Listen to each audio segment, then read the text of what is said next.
स्वच्छ नारायणपाटना सुस्थ नारायणपाटना कार्यक्रम कोरापुट जिला नारायणपाटना ब्लॉक सदर महकुमा ठारे पंचायत समिति और ग्राम्य पंचायत मिलित आनुकूल्य रे स्वच्छ भारत अभियान कार्यक्रम आयोजन करा जायछि। उक्त कार्यक्रम में मुख्य अतिथि भाव नारायणपाटना पंचायत समिति अध्यक्ष श्री गोलाडी त्रिनाथ, सम्मानीय अतिथि भाव गोष्ठी उन्नयन अधिकारी श्री विक्रम कुमार दोरा, स्थानीय सरपंच श्रीमती रेवती कुंदारिया, कार्यनिर्वाही अधिकारी श्री रमेश तुड़, एडीओ राजकुमार सारथी, नारायणपाटना बीजेपी सभापति श्री काशीनाथ हिकक्का, बीजेपी वरिष्ठ कर्मी श्री मंगलमणि तुरुप, बीजेडी सभापति श्री प्रहलाद खोसला, युव बीजेडी सभापति श्री एन विनोद कुमार, आदिवासी मोर्चा सभापति श्री हबिका रवि एवं नारायणपाटनार समस्त विभागीय कर्मचारी और बुद्धिजीवी समस्त सफाई कर्मचारी माने जोगदे कार्यक्रम को आगे नेथिले।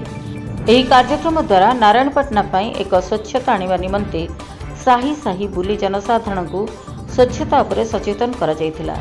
प्लास्टिक जिनिस व्यवहार हेउ किंबा पॉलिथिन व्यवहार को वर्जन करी निज परिवेश को सफा रखी निजे जेमिति कि सुस्थ रहिबे सही विषय समस्त जनसाधारण को सचेतन करने सत्ते अवगत करा जायथिला। परिशेष में खुशीर विषय है कि नारायणपाटना को बस आसुवा समस्त यात्री मानक निजर शौच पर असुविधार सम्मुखीन होगा पड़ुला, किंतु नारायणपाटना ग्राम पंचायत द्वारा कार्यनिर्वाही अधिकारी और सरपंच मिलित आनुकूल्य नारायणपाटना बस स्टाण्ड परिसर में एक स्वतंत्र शौचालय सुविधा जोगाई दि जाइछि।